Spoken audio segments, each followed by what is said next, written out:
I will say that my expectations for this were probably unreasonably high. Most likely higher than any movie in recent memory, and I should know better than to hype myself up like that. But I was that excited because not only is this nominated for a total of 6 Oscars, among them Best Film and Best Lead and Support, all the audience and critic scores were very high as well. And it just looked like a small scale quality drama, and that's exactly the kind of thing I tend to enjoy. Add to that the fact that it stars Anthony Hopkins, one of the greatest actors to ever live.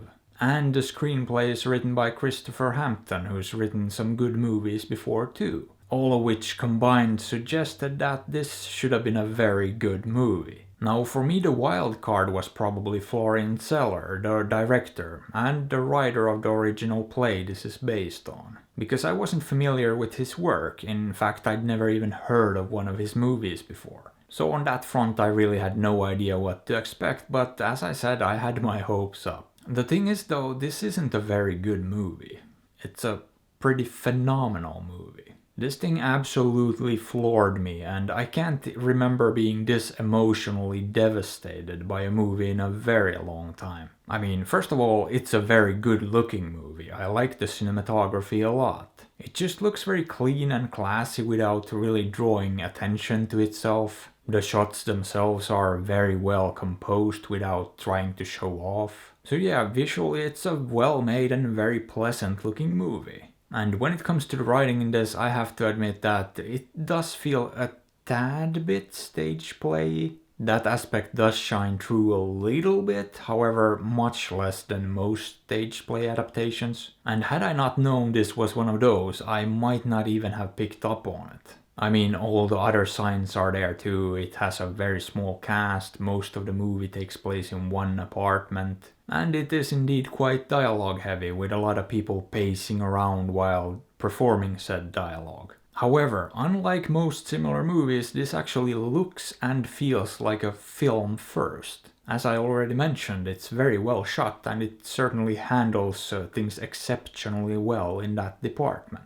But a lot of it also has to do with the editing, because the way they put this thing together is extraordinary. It's easily one of the main reasons it ended up being as impactful as it was. And Yorgos Lamprinos most definitely deserves an Oscar nomination for his work here as an editor. Because the editing is a very crucial piece of the puzzle and one of the stars of the show here. And I would say it's pretty rare that the editing is one of the stars of the show. Most of the time the job of the editing is to stay out of the way and be invisible. And in a sense that is exactly what this one does too, because it's just so seamless. But at the same time this is basically movie magic, because if it weren't that seamless, the cuts wouldn't work. And what the editing here does, combined with the brilliant writing, is it puts you in the shoes of the protagonist, an old man who's struggling with coming to grips with the fact that, well, he's not getting any younger and he might need some more help around the house. He's stubborn,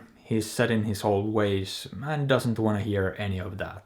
And Anthony Hopkins does a phenomenal job with his performance here. It's so deep, so nuanced and layered, and I don't even know what else to say about it. I'd say it's one of his best performances ever, certainly in a number of years. And the supporting cast definitely did their job here as well, which isn't easy when you have to compete with a force like him. Or maybe acting with someone like that actually makes it that much easier. But anyway, as a whole this movie just did basically nothing wrong in my opinion. And it did so many things even better than I could have ever imagined. And instead of giving me a solid drama that wouldn't have really done anything out of the ordinary, this one gave me an experience that was unlike anything I've ever seen before. One that, as I said, left me emotionally just wrecked. It is really just that unbelievably sad. And perhaps the saddest part is how real it felt, and that I don't think it even overdid it. And while it is an extraordinary film, I think what it depicts is just a reality for, well, too many people, to be honest. And I don't know, I could go on about this one for a while, but I think that's it. And I honestly don't think this one deserves anything less than a solid 9. And of course I would recommend it. Go watch it right now. It's nothing short of a must-see.